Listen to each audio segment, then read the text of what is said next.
রাজ্য সরকার নির্দেশে রবিবার রতুয়া ২ নম্বর ব্লকে বিশ্ব বাইসাইকেল দিবস পালন করা হলো মহাসড়ম্বরে। মূলত পেট্রোলের দাম বৃদ্ধি এবং শরীরকে সুস্থ রাখার জন্য সাইকেল র্যালিতে সাধারণ মানুষকে সচেতন করা হয়। র্যালি প্রায় ৫ কিলোমিটার ঘুরে আড়াইডাঙ্গা এবং পুকুরিয়া গ্রাম পঞ্চায়েত এলাকা পরিক্রমা করে। র্যালিতে উপস্থিত ছিলেন রতুয়া ২ নম্বর ব্লকের বিডিও, জয়েন্ট বিডিও সহ অন্যান্য প্রশাসনিক আধিকারিকেরা। বিশ্ব বাইসাইকেল দিবস উপলক্ষে মানিকচক থানার উদ্যোগে দিনটি পালন করা হলো। শারীরিক সুস্থতা, পরিবেশ সচেতনতা বার্তা দিতে বিশেষ উদ্যোগ নেওয়া হয়েছে। বিশ্ব বাইসাইকেল দিবস উপলক্ষে রবিবার সকালে বিশাল বাইসাইকেল অভিযানের আয়োজন করা হয়। সাইকেল শোভাযাত্রাটি বিভিন্ন এলাকার পথ পরিক্রমা করে। মানিকচক থানা আইসি সহ অন্যান্য পুলিশ আধিকারিকরা উপস্থিত ছিলেন এদিনের কর্মসূচিতে। বিশ্ব বাইসাইকেল দিবস উপলক্ষে ইসলামপুর মহকুমা শাসকের উদ্যোগে সামাজিক সচেতনতা বার্তা ছড়িয়ে দিতে সাইকেল র্যালির আয়োজন করা হলো রবিবার। এদিন ইসলামপুর কলেজ প্রাঙ্গণ থেকে র্যালি সূচনা হয়। র্যালিতে কলেজের ছাত্রছাত্রীদের পাশাপাশি বিভিন্ন স্কুলের পড়ুয়া, শিক্ষক, শিক্ষিকা, প্রশাসনিক আধিকারিক এবং শহরের বিশিষ্ট ব্যক্তিরা অংশগ্রহণ করেছিল।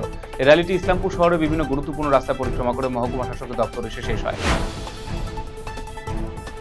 রবিবার পালিত হলো বিশ্ব বাইসাইকেল দিবস। ওই উপলক্ষে দক্ষিণ দিনাজপুরে গঙ্গারামপুর পৌরসভার উদ্যোগে রবিবার অনুষ্ঠিত হলো বর্ণাঢ্য বাইসাইকেল র্যালি। গঙ্গারামপুর স্কুল প্রাঙ্গণ থেকে র্যালির সূচনা হয়। র্যালিতে পৌরসভা প্রতিনিধিদের পাশাপাশি ছাত্রছাত্রী, শিক্ষক, শিক্ষিকা, শহরের বিশিষ্ট নাগরিকরা অংশ নিয়েছিল। সাইকেল র্যালিটি গঙ্গারামপুর শহরের বিভিন্ন গুরুত্বপূর্ণ রাস্তা পরিক্রমা করে পুনরায় গঙ্গারামপুর হাই স্কুলে এসে শেষ হয়।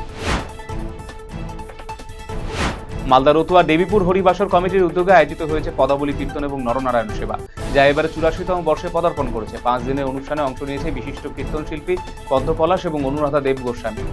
রবিবার নরনারায়ণ সেবার মাধ্যমে হাজার হাজার ভক্তের মধ্যে অন্নপ্রসাদ বিতরণ করা হবে। এই কীর্তন অনুষ্ঠানে ভিড় জমিয়েছে অসংখ্য ভক্তবৃন্দ। মন্ত্রী হিসেবে নতুন দায়িত্ব পাওয়ার পর প্রথমবার শিলিগুড়িতে এসে সরকারি প্রোটোকল ভেঙে স্কুটিতে চড়ে শহর ঘুরে দেখলেন শঙ্কর ঘোষ। এনজেপি স্টেশনে নেমে ৪ চাকা গাড়ির বদলে স্কুটিতে চেপে শহরের বিভিন্ন এলাকায় জনসংযোগ করলেন তিনি। রাস্তায় মন্ত্রীকে এভাবে দেখে সাধারণ মানুষের মধ্যে প্রবল উৎসাহ দেখা যায়।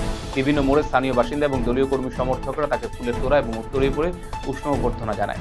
মন্ত্রী হওয়ার পরে তার এই মাটির মানুষ ইমেজ সাধারণ মানুষের সঙ্গে সরাসরি যোগাযোগ বজায় রাখার উদ্যোগ শহর জুড়ে ব্যাপক চর্চার এখন কেন্দ্রবিন্দু।